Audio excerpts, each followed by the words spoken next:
As a kid, all a nigga wanna have was a Burberry scarf and $3 in my pocket.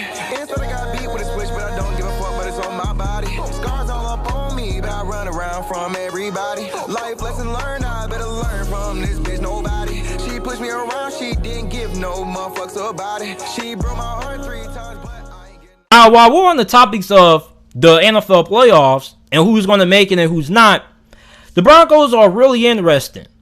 Now, I've had Bronco fans all this offseason ask me, JT, can the Denver Broncos make it into the playoffs? Do you believe that the Broncos will get in? The Broncos most definitely, 100% can make it into the playoffs this year. It all depends on what play they get out of quarterback. We don't know who the starting quarterback is going to be this year for the Broncos. But it's either going to be Drew Lock or Teddy Bridgewater. And when you look at the Broncos roster, this is one of the best rosters in the AFC. You have a good offensive line. You have a good stable of running backs. You have a great group of wide receivers. I mean, you got KJ Hamler, Jerry Jeudy, who's going to be improved this year. You got Cortland Sutton coming back after having his season cut short really early last year. You have a top 10 defense. Von Miller's coming back.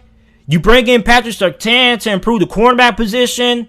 Linebacker is still an area of concern, but overall, the Broncos have all of the tools to be a playoff team. And remember, if you guys were subscribed to the channel last year, I uploaded a video of why the Denver Broncos were the biggest sleeper team going into the 2020 NFL season. As of right now, it is my second most viewed video ever on the channel, if you guys are watching this on YouTube. But I ended up being wrong about that because they had some injuries. You had Kendall Hilton, who had to start a game at quarterback. Drew Lock wasn't great neither. I thought Drew Lock was going to have a breakout season, and I thought he was going to end up being an MVP candidate because in the last 5 games that he played prior to 2020, he was outstanding. But you did have to learn a new system with COVID and everything like that. I understand that. But at the end of the day, it's still no excuses for the way that Drew Lock played because Drew Lock got outplayed by rookies quarterback in Joe Burrow and Justin Herbert. He got outplayed by 2 rookies who never took a snap in the NFL, had to learn new playbooks, and only had really one month of training camp to learn the system and get acclimated to the NFL with no preseason. And they balled out and outplayed them.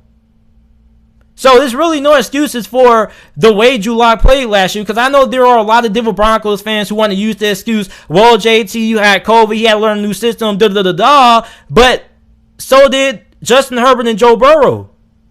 And those 2 guys were rookies. Not only had they never played a down, they had to learn all of their installs on Zoom meetings. You only had 1 month of training camp. And Justin Herbert was named the starter 15 minutes before kickoff against the defending Super Bowl champions, the Kansas City Chiefs. And he balled out. He balled out.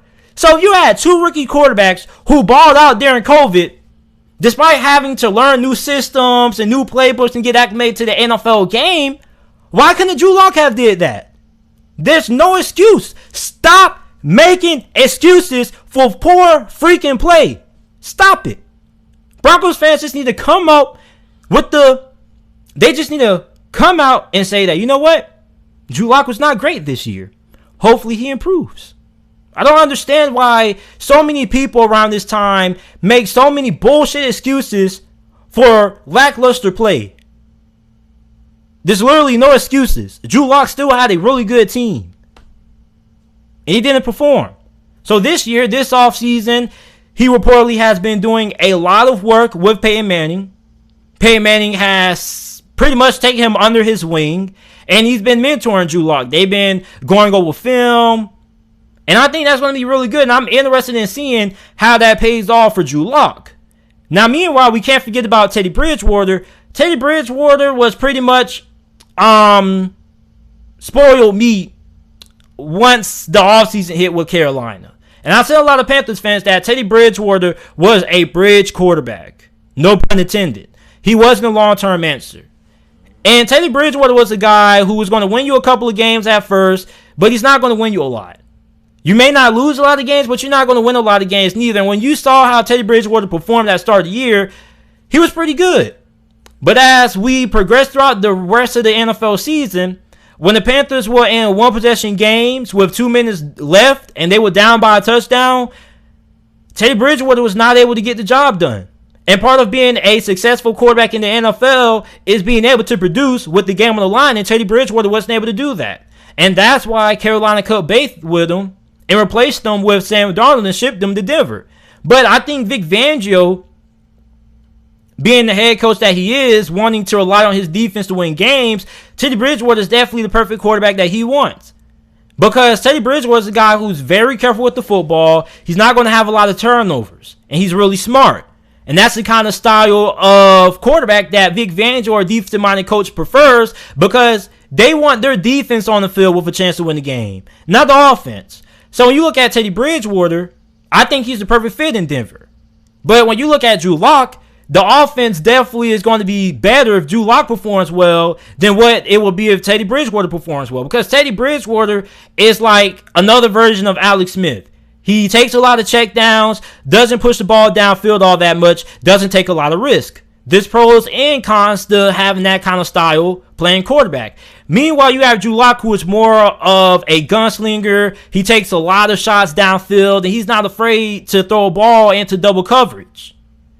But that comes at the expense of having a lot of turnovers. And when you have a lot of turnovers, that means your defense is going to have to come back on the field, and they're going to be on the field for more snaps than what they need to be. Similar to what happened with Jameis Winston in 2019, I told everybody that the Buccaneers had a top 10 defense that year. The reason why it wasn't all that great was because that defense was constantly on the field due to Jameis Winston constantly turning the football over. So with Drew Lock, if he improves, this offense is definitely going to be really good, and the Broncos can definitely make it into the playoffs. It all depends on the play that they get at quarterback. And you're playing in a really tough division, a division that has the Kansas City Chiefs, who are the pretty much favorites to make it back into the Super Bowl and represent the AFC in the Super Bowl for a third straight year. You got the LA Chargers with head coach Brandon Staley. That defense is going to be really good, and the offense should still be good, because I don't think Justin Herbert is going to have a sophomore slump. They're also a playoff team. You had the Las Vegas Raiders, who are always a playoff team at the start of the year. They just can't finish out the season. They always fizzle out after Thanksgiving going into the month of December. But they're also a playoff team as well. So for the Broncos, you're in a really tough division. But I definitely feel like if you can get at least above average play from the quarterback position this year, you can make it into the playoffs. So it's not about, does Denver have enough talent to make the playoffs? The question is, do they have the right quarterbacks to make it into the playoffs?